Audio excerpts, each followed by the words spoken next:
Hey guys, what's up? It's your man Pete. Before we get into this new video about GTA condos in the 905 region, just wanted to take this opportunity to say thank you to all of you who've been watching, subscribing, and liking the video. It really helps out with the channel a lot as we're trying to hit 2,000 subscribers by the end of this month. So basically by Halloween is when we want to see 2,000 subscribers. I really appreciate you all and I think we can make it happen. And for those of you who are new to the channel and who are just stumbling across the content here and you're not really familiar who I am, my name is Pete Lee, or I also go by Peter Lee, and I am the broker of record at Selling Toronto Real Estate, and I've been in the industry helping people buy, sell, and lease properties all across the city for the past 10 years. So needless to say, I've got a lot of experience, a lot of expertise, and I have a lot to share with all of you guys. Because all this information and knowledge and even my predictions are all seeped into my bones here, and I feel like I just gotta let it out. So there's going to be a lot more content coming out, guys. This is just the beginning, and I really look forward to helping you guys make better decisions, helping you to analyze and make sense of all the chaos that's happening in this market, and to especially help those who are just getting started in home ownership understand everything a little bit better from top to bottom. So you guys want to make sure that you stay close to this channel, make sure you subscribe, make sure you like it so that the YouTube algorithm knows that you like this content and it'll keep recommending it to you. Let's get right into the show. We'll see you on the other side.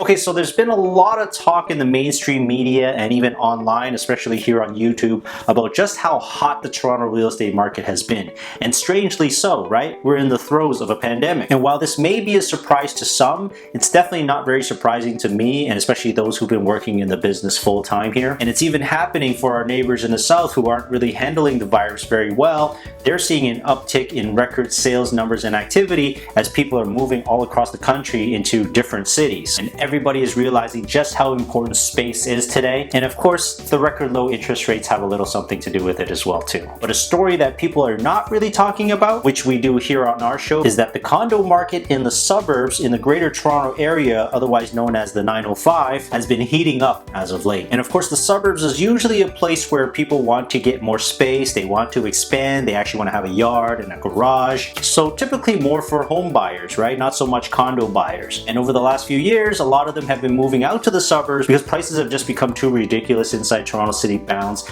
It's far too competitive, the bidding practices are sometimes unethical, and this is forcing people to consider other options outside of the city. And now it's happening in condos too. But now that we've been thrown this massive curveball that has affected the entire planet virtually, we're seeing it in the condo market as well too. And it's not necessarily just because of the virus, it's worse than that. It's affordability. So while sales of condos inside the 416 did moderately well last month, activity up 7%, prices up 7.7%, but the GTA actually did better than that. The GTA was up 8% in terms of price and a staggering 32.1% an increase in activity. Wait, what? Why is this happening? I thought condos were struggling. And where, might I ask, is the hottest region? Again, this segment of the market doesn't really get a whole bunch of airtime because it's not really considered part of Toronto and the suburbs are not really known for condo action. But it's really important to understand the whole market, not just downtown Toronto, because it tells us what's really happening across the city, right? Like who's moving where, why, when. Very big and important economic questions. So my thoughts are this. There are a lot of people who were living downtown, renting downtown because they had to be close to work. They were willing to sacrifice on smaller space and they were just renting so that they could build up their careers, save up enough money, and be able to purchase their own place. And then as we all know, in the first few months of the pandemic, there was a lot of uncertainty. People didn't know what was going to happen. Were you going to be going back to work? Were you not going to be going back to work? And then the Bank of Canada comes out and decides to cut their interest rates to record lows, like lows we have never seen before.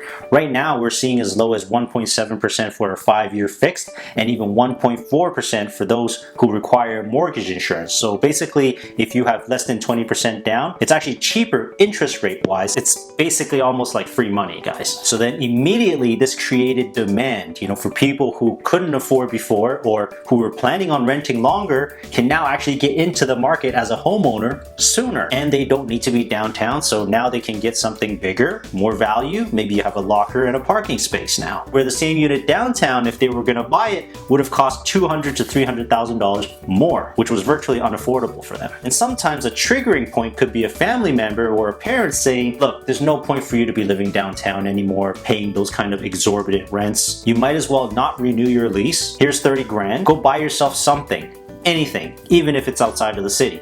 as long as you own something, right? Some of the landlords haven't even adjusted to the new reality yet. So while condo landlords and investors are waiting for new renters to come in and replace the people that have left, we think a lot of these former renters downtown are going out to the suburbs and becoming condo owners. So this might just be one slice of the market, and it might sort of explain why we're losing a lot of renters downtown, but yet the market is hot in the suburbs for condos and houses. It doesn't explain the whole story, but it's got to be part of that story. Okay, so now I know what you're thinking, right? What were the hottest markets in the GTA region in the 905 area last month? But what some quick research has revealed is that there is a slight uptick in activity, and like I said, there was 32.1% more sales being done for condos outside Toronto bound. And how we measure the heat level of the market, we look at the sales to listing ratio, we look at the average prices, and we also look at the days on the market. So how quickly or how intense is the buying demand for condominium? These are the top 6 regions in the GTA that are heating up right now. So number 6, Vaughan. This is fairly obvious because Vaughan has been trying to build up and develop and do more high-rise in that region for some time now. And of course, they're the only 905 region that actually has a subway connected to the TDC that goes all the way out there. For now. Number 5, Markham. Markham continues to invest more heavily in high-rise and denser developments. Their pricing is already pretty high, so you're going to need to have pretty deep pockets if you want to get into the Markham area, even for condos. Number 4, Halton. So Oakville and Burlington have definitely also gotten into the high-rise game, mostly because they have access to the lake and they have beautiful views. And of course, they also have quick GO train access into the city if you need to work downtown, or if you're just going to work from home. You don't even need to commute. Of course, the scenery, the nature, the surroundings are absolutely beautiful down there. Number 3, Richmond Hill. So Richmond Hill is similar to Markham, where it's pretty much almost always fairly steady, and they've gotten into the high-rise game as well, where last month's sales to listings were about 100%. So that basically means on the average, whenever they listed condos for sale in Richmond Hill, they got the full asking price. So no bidding wars just yet, but don't expect to be able to negotiate a lot. Number 2, Mississauga.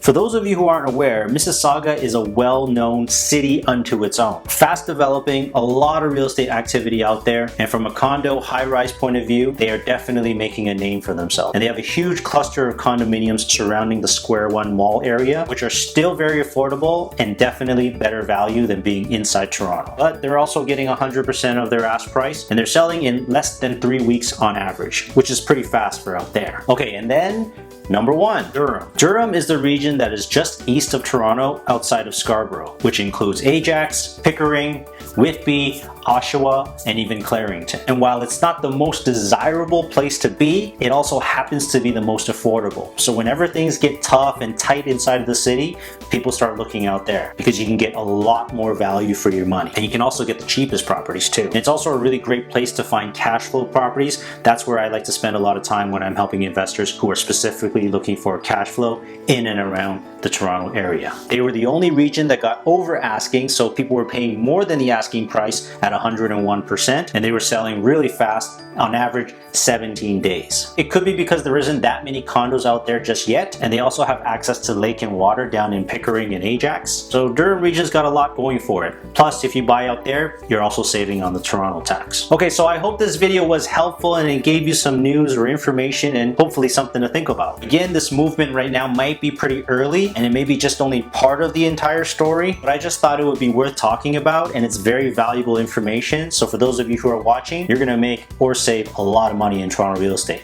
just by watching this show. Thanks for watching. I really appreciate you all. Don't forget to hit the subscribe and turn on your notifications. We really appreciate it. Have yourself a great weekend and we'll see you in the next one. Bye for now.